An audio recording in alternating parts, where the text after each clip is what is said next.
গত মাসেও যিনি ছিলেন বাংলাদেশের প্রধানমন্ত্রী, বর্তমানে তিনি শতাধিক ফৌজদারি মামলার আসামি। গত ৫ আগস্ট ছাত্র জনতার আন্দোলনের মুখে পতন ঘটে শেখ হাসিনা নেতৃত্বাধীন আওয়ামী লীগ সরকারের। আর সেদিনই দেশ ছেড়ে পালিয়ে ভারতে আশ্রয় নিয়েছেন সাবেক প্রধানমন্ত্রী শেখ হাসিনা।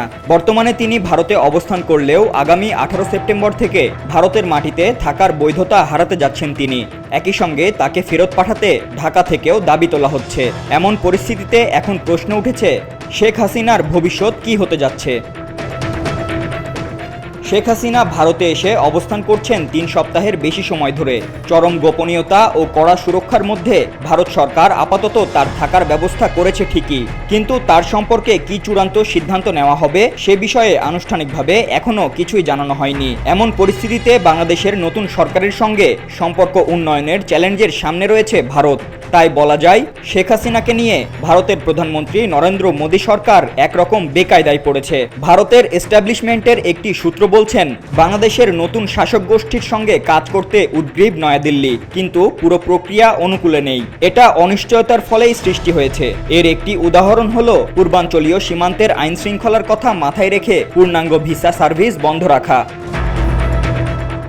শনিবার যুক্তরাজ্য ভিত্তিক আন্তর্জাতিক গণমাধ্যম টেলিগ্রাফের অনলাইনে প্রকাশিত এক প্রতিবেদনে ভারতের সাংবাদিক দেবাদীপ পুরোহিত লিখেছেন, শেখ হাসিনা রাজপথের সহিংস বিক্ষোভের মুখে গত ৫ আগস্ট বাংলাদেশ থেকে পালিয়ে নয়াদিল্লি আসেন। সেই থেকে তিনি ভারতে একটি অজ্ঞাত স্থানে কঠোর নিরাপত্তায় আছেন। তবে শেখ হাসিনার কূটনৈতিক পাসপোর্ট বাতিল করা হচ্ছে কিনা অথবা তাকে দেশে ফেরত পাঠানোর আনুষ্ঠানিক কোনো দাবি আছে কিনা, এমন প্রশ্ন শুক্রবার ভারতের পররাষ্ট্র মন্ত্রণালয়ের মুখপাত্র রণধীর জয়সওয়ালের কাছে উত্থাপিত হলে তিনি তা এড়িয়ে যান। রণধীর জয়সওয়াল বলেন, আপনি যে প্রশ্ন করেছেন তা হাইপোথেসিসের মধ্যে রয়েছে। এমন হাইপোথেটিক্যাল প্রশ্নের উত্তর দেওয়ার অভ্যাস আমাদের নেই। এরই মধ্যে টেলিগ্রাফের সঙ্গে কথা বলেছেন বিএনপির মহাসচিব মির্জা ফখরুল ইসলাম আলমগীর। তিনি বলেছেন, প্রফেসর ডক্টর ইউনূসের নেতৃত্বাধীন অন্তর্বর্তী সরকারের দায়িত্ব শেখ হাসিনাকে দেশে ফেরত পাঠাতে ভারতকে বলা। বিএনপির এই নেতা জানান, শেখ হাসিনা যেসব অপরাধ করেছেন তার সবটার বিচার হতে হবে বাংলাদেশে।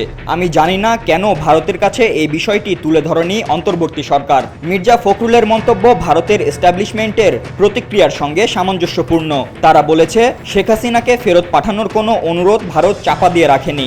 শেখ হাসিনা ভারতেই থাকতে পারবেন না অন্য কোনো দেশে যাবেন, এই নিয়ে জল্পনার মধ্যে রণধীর জয়সওয়াল বলেন, আমরা আগে থেকেই বলেছি বাংলাদেশের সাবেক প্রধানমন্ত্রী খুবই স্বল্প সময়ের নোটিশে ভারতে এসেছেন। এ বিষয়ে আমরা আর বাড়তি কোনো কথা বলবো না। সূত্র জানিয়েছে, শেখ হাসিনার সম্ভাব্য প্রত্যর্পণ এবং তিনি কোথায় আছেন এ বিষয়ে নয়াদিল্লিতে ক্ষমতাসীন এস্টাবলিশমেন্টের ভেতরের একজন ব্যক্তি স্পষ্ট ছিলেন। এ বিষয়টিকে আজকের প্রেক্ষাপটে ভারত বাংলাদেশের সম্পর্কের অন্যতম লিঞ্চপিন হিসেবেও দেখছেন অনেকে। সূত্রটি টেলিগ্রাফকে বলেছেন, বিএনপি শেখ হাসিনাকে ফেরত পাঠানোর কথা বলছে, কিন্তু তারা সরকারে নেই। ভারতে শেখ হাসিনাকে আমন্ত্রণ করে আনা হয়নি। তবে তিনি ভারতে পৌঁছে ঘোষণা দিয়েছেন যে ভারতকে তাকে গ্রহণ করতে হবে, কারণ তিনি একটি দেশের প্রধানমন্ত্রী ছিলেন। ভারতীয় একাধিক সূত্র বলেছে, শেখ হাসিনাকে এই মুহূর্তে ফেরত পাঠানোর বিষয়ে তাদের কোনো মত নেই। কিছু বিশেষজ্ঞ বিশ্বাস করেন, ভারতের জন্য সবচেয়ে ভালো সমাধান হলো শেখ হাসিনার স্বেচ্ছায় অন্য কোনো দেশে চলে যাওয়া, কিন্তু অদূর ভবিষ্যতে তা সম্ভব হবে বলে মনে হচ্ছে না। নয়াদিল্লির আরেকটি সূত্র টেলিগ্রাফকে বলেছে, শেখ হাসিনার ব্রিটেনে যাওয়ার বিষয়ে চূড়ান্ত সিদ্ধান্ত হয়নি। তার সম্ভাব্য ব্রিটেন যাওয়ার বিষয়টি পররাষ্ট্র সচিবের কাছে উত্থাপন করেছিল বাংলাদেশ হাইকমিশন, কিন্তু ভারতের পররাষ্ট্র মন্ত্রণালয়ও আনুষ্ঠানিকভাবে এই বিষয়ে কিছু খোঁজ খবর নিয়েছে। তবে হাসিনার ব্যাপারে এখনো চূড়ান্ত কোনো সিদ্ধান্ত নেয়নি ভারত।